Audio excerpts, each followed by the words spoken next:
Hakann, local meetings for those seeking first contact with Benevolent.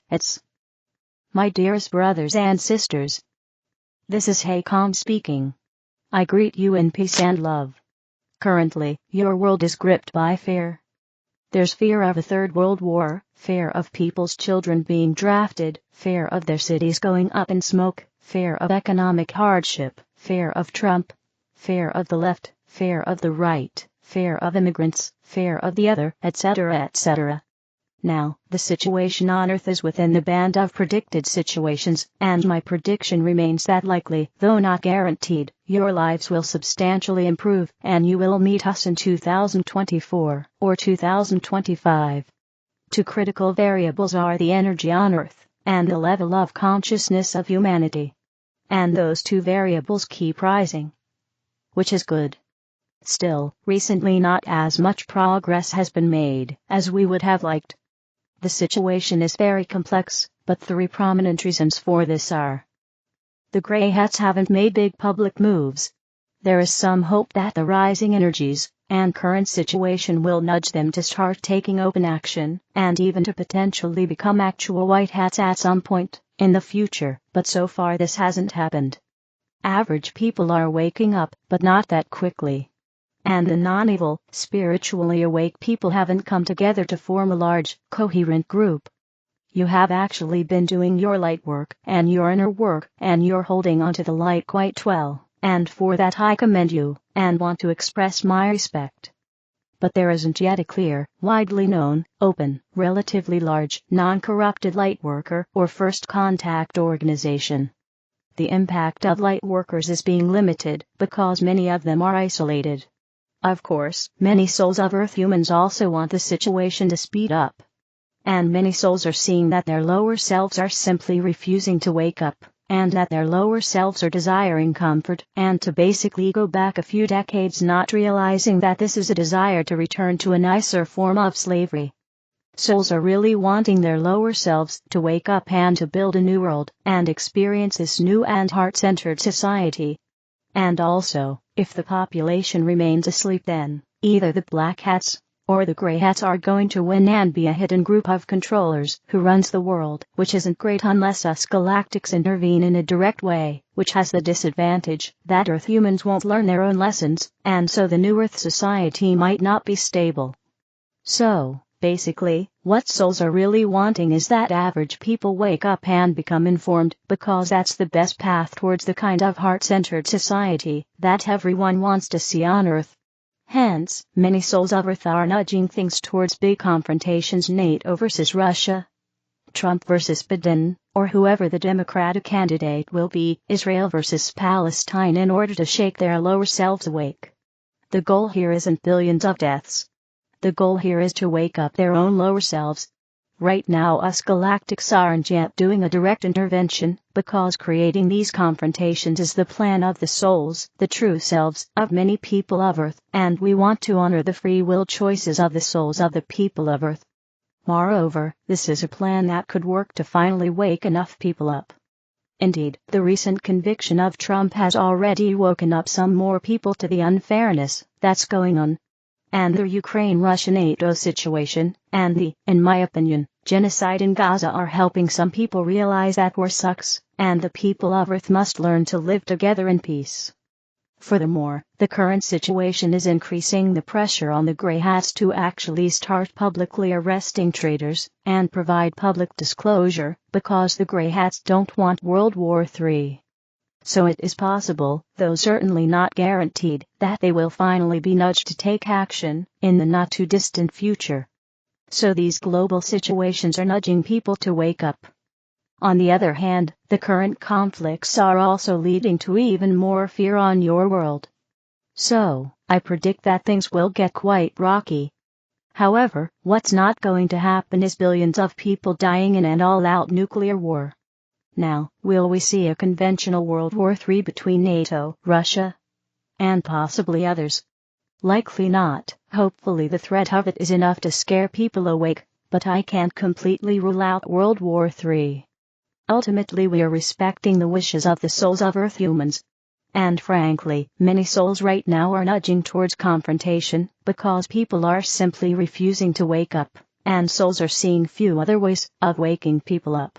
Of course, what would be a nicer road to people waking up is if either the Grey Hats arrested traitors and released public disclosure, or, alternatively, it could help if there was an organization named something like Local Meetings for Those Seeking First Contact with Benevolent, or some catchier name along those lines. The point of that organization would be to facilitate local meetings between Earth humans who are interested in first open contact with benevolent galactics, such as us Pleiadians. It would be very beneficial for like-minded, awake Earth humans to start meeting up. And such an organization could create an alternative future in the minds of onlookers, not World War III, not tyranny and declining living standards, but instead open contact with friendly extraterrestrials. Said organization shouldn't focus on hierarchy or leaders, or formal structures, or on online meetings, or online content. The focus should be on local, in-the-flesh meetings. Preferably somewhat regularly, let's say once per month, or whatever the frequency is that works best for the local group. What you do together is up to you, and isn't as important as the simple act of meeting up in the first place. You could walk together, share a meal and conversation together, have a meditation group together, organize small presentations or workshops about, for example, spiritual healing techniques, do a book club on a book about spirituality or galactic races, or to discuss certain channelings that you found thought-provoking, or you could watch a movie together, do some volunteer work together, just do some fun activity together, etc. Us galactics can promise to immediately start physically showing up and meeting these groups, although that might happen at some point in the future if we decide to go the route of first meeting with select individuals before we land openly. Still, in the very near future, don't yet expect us galactics to physically show up to these gatherings.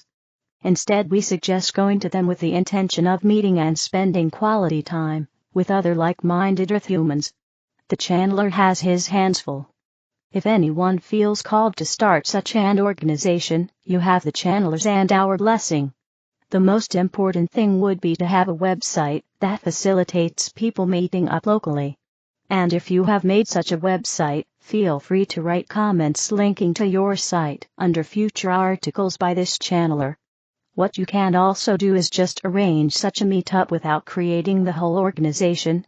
You can do that, for example, by registering some secondary email address and posting in this comment section something like, "Hello, I live in this area in this country. Are there people nearby who would like to meet up, at first in a public place for everyone's safety? If you're interested, please mail this secondary email address of mine." And then just see if people respond. Other than meeting up with people, what can you personally do? Well, of course, it's good to continue to do your own inner work, because that indirectly lifts up all of humanity too. Remember Ashtar's messages: you are a reincarnating soul. Fundamentally you cannot be harmed, and you have already succeeded in your task on Earth, because you have already brought light and done your part in helping to hold aloft the consciousness of the world. So you cannot be harmed, and you cannot fail. You can only either succeed or succeed to an even greater extent. What you can also do is help others, even if that's just by being kind to them. If people perceive that others are looking out for them, or are at least present and kind, that helps dispel some of the fear. Finally, listen to your own inner guidance. I hope this was helpful. And even though these times may be rocky and scary, it really is likely that we will meet this year, or the next. And that will be a glorious and amazing time indeed. Your star brother, Hakann. Life Tapestry Creations, your bed of nails is history. Dear Owns, perhaps you need reassurance that your life and world are becoming more loving rather than less loving. Your media continues to promote that lack of love, yet your inner being seems to have less need to be part of the convoluted world the media promotes. Even though you are exposed to the daily reports of the disharmony that seems to be the current world mode, you have not experienced the same to any degree. And if you ask others, they would likely report something similar. It is as if the air is starting to flow out of the fear balloon. But perhaps some friends or relatives are concerned about finances, places to live, jobs, or wars.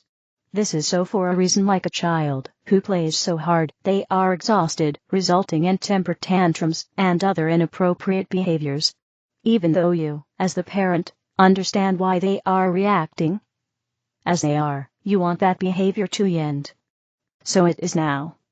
Parts of the world and certain leaders are acting as do overtired children. That is not to say you must condone their behaviors, but instead for you to know that those actions are fading as more and more of the world takes a new parental view, indicating to those promoting fear, anger, and angst that those behaviors are unacceptable in this new world. Such will not happen tomorrow, but it will happen much sooner than you anticipate, because 3D words and actions are no longer dominant Earth themes. Of course, that concept seems impossible to prove or accept as you learn about physical, emotional, and spiritual violence and disdain for the freedom of others. But again, are those activities part of your personal world, your larger world, or reports from places that do not touch you or yours personally? If those activities touch you personally, why do you suppose you volunteered to be part of that painful piece? A question that does not indicate you are bad or evil, but instead for you to ask yourself why you need to be part of that pain. It is time for all who are suffering to determine why. Did you volunteer? Are you continuing to be an Earth caretaker beyond the time you need to do so? Are you afraid to receive because of past issues you have not yet resolved? If you are suffering, you are doing so because you have not yet accepted the freedom new you brings. You are not a slow learner or a bad person. Instead, you no longer need to suffer as you expected to in 3D. This is a new world, and you are a new being creating a life that is correct for you, not in pain or fear, but in joy. So, your task for the next few days is to remove yourself from the 3D pieces that seem to be sticking to you, as if rotting food has been glued to your being. Remove it. Allow yourself to breathe in the air of receiving and expect to live in joy. This will be difficult for some, because you are almost more comfortable being an earth punching bag than an independent being living in the freedom of personal joy. That last statement does not negate your transition work and dedication. Instead, it informs you unequivocally that it is time to let go of your savior complex, a complex you created throughout Earth eons, with your unerring focus on shifting the world from fear to love. Your focus was so complete that, in essence, you slept on a bed of nails lifetime after lifetime, suffering with one focus, saving the Earth. You have done so. Your sacrifices and pain are over. Your need to care for everyone but yourself is over. Your need to protect everyone is over. Even your need to shift others to love is over. The only remaining task is for you to accept and receive the bountiful life you have created for yourself and others. Ignore those who attempt to return you to 3D. Ignore those who try to make you feel guilty for not helping them before yourself. Ignore anything that indicates you are to continue living on a bed of nails. This new life does not include caretaking others unless it feels delightful, and most certainly not saving the Earth or others who wish to remain in 3D fear. It is over. And because it is over, the only medicine you need now is joy. If you were deathly ill, and the doctor said you would heal if you took a specific medicine, you would likely do so. Many of you reading these materials continue to feel ill. The only medicine you need now is to live in joy, negating the need to sacrifice your joy because others expect you to do so. Allow yourself to live in the sunshine, and allow others to live in stormy weather if they choose. Joy is your focus, regardless of what or who others want you to be. If you continue your 3D role, others focused on 3D fear will be less likely to understand how to move beyond 3D. Moving into joy is no longer a selfish move, but an Earth/universal need. Do not expect the Earth to become joyful and then help push you into that place. You are the instigator of your joy, as is every being who has moved beyond 3D. This transition is from the inside out instead of what others want or think. Claim your freedom to be by claiming your joy, and you will help move Earth into joy. Wait for others to push earth into joy, and you will remain in pain. So be it. Amen. The Arcturians, mastering vibration, your key to ascension. You need to understand yourself as tuning forks to the universal energies, to a universe that is made up of sound and light. Everything around you is energy as well as everything which is within you. Every thought, emotions, sound that emits from you is interacting with the energetical field in your immediate surroundings, but it doesn't stop there. You are connected to all that is through your high heart, and are in an ongoing inter-exchange with the universal forces, the planets and stars of the galaxy, and of course all life on Earth, whether in human form, the animal, plant, and evic kingdoms, and the crystal layers of the Earth, which is the foundation of the Earth grid. Whether you are conscious of this or not. Now if you engage in negative thoughts, you send out low vibrations into the universe, which impacts not only your own emotional and mental state of being, but also those around you. In fact, there is no one and nothing which is not touched by it. Do you understand the magnitude of this and of the importance of cultivating positive thoughts and honoring what is good for you? Because what is good for you is good for the whole, and what is good for the whole is good for you. There is no exception to the scene from an energetical perspective.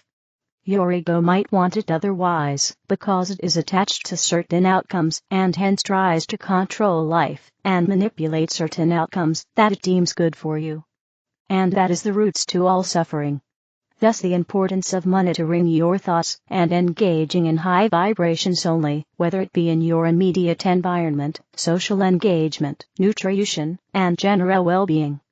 You are made up of energy, and are able to influence your own vibration by consciously living and vibrating from your heart, and radiating love into the earth grid, into the hearts of those you encounter. It is uplifting and nurturing not only to those around you, but to yourself. If you allow yourself to be in toxic surroundings, toxic relationships, and in taking toxic substances, all your spiritual efforts will be in vain, or have low impact to your spiritual well-being and expansion into the ecstatic frequency of joy, peace, and gratitude, which is your natural frequency, your home frequency, that keeps you in alignment with the frequency band of the higher dimensional planes that you so long for. It is all available to you, but you need to surrender and come into your heart, to give up control and trust life is benevolent. You need to stop being a victim of circumstances, and become the master of vibration that in truth you are. Allow yourself to be in tune with the cosmic forces through a focused and attentive heart, by being present in the now, and not let yourself be fragmented into the linearity of past and future, which bottom line makes you degrade, age, and finally die. You are eternal life, a magnificent being of light and love made out of pure vibration, currently in human form, but not limited by it. If you understand yourself as who you truly are, pure vibration, that you can impact and alter by divine intent, and by making healthy and positive choices, that honors you and all life. We congratulate you for your continual efforts to support this earth in its ascension process. However, the best way you can do so is to start within by choosing what honors all life, which is always love. Do not buy into what the naked eye can't see. There is much more to life, there is much more to you. It only shows a minuscule picture of reality. You are divine tuning forks, and hence have the capacity to tune into all life, and choose what serves the greater whole, which will always serve you. The flower of life is a sacred web similar to but much more advanced than that of a spider. No matter where you touch a spider's web, it impacts the whole web. Do you understand how important you are? Do you understand how much impact you have on others? Do you understand the responsibility you have to make conscious choices, cultivate positive thoughts, because they are like arrows of intent sent into the universe, that the universe will respond to and return to you? Energy follows attention. The universe is a free will zone, but the law of magnetism will always cater for and respond to what you send out. As within, so without; as above, so below. The Hermetic law is impeccable and non-compromising. This is what you are submitted to. It can be a curse or an ongoing blessing depending on how you interact with it. Choose wisely. Do not succumb to the limited options of reality that is offered by your dualistic mindset. It offers just a tiny part of the infinite spectrum of all that is, that your soul is able to perceive, feel, and interact with. Be in your heart, think with your heart, act from your heart, and let it direct your mind to implement what honors the well-being of all life. Let yourself be guided by your feelings and intuition, because they are the tones and language of the tone fork. That you are allow us to use this analogy, because this is what we see from a higher dimensional perspective. And you may use this instrument, that you are, and interact with life in various ways. Be creative, be playful and inventive. The harmonics of life is the heartbeat of the universe, and each of you carry an individual note in this big orchestra of love, and can interact through this tune fork to impact great awakenings in self, and your sisters and brothers of this earth plane, and beyond. That is how powerful you are. Let this be your lesson, let this be your intent. Now let your soulless song and essence vibrate into and blend with the harmonics of life, and create joy and celebration in the heart of everyone it touches. This is your mission, this is your destiny. You are so loved, you are so bright in your mighty divine light. Open your eyes to see, and behold, you will see the gift of love that you are to the world. sorceryofflight.com. The other videos are in the English video playlist. Help me spread the light. Click like, share, and subscribe to the channel. Thank you.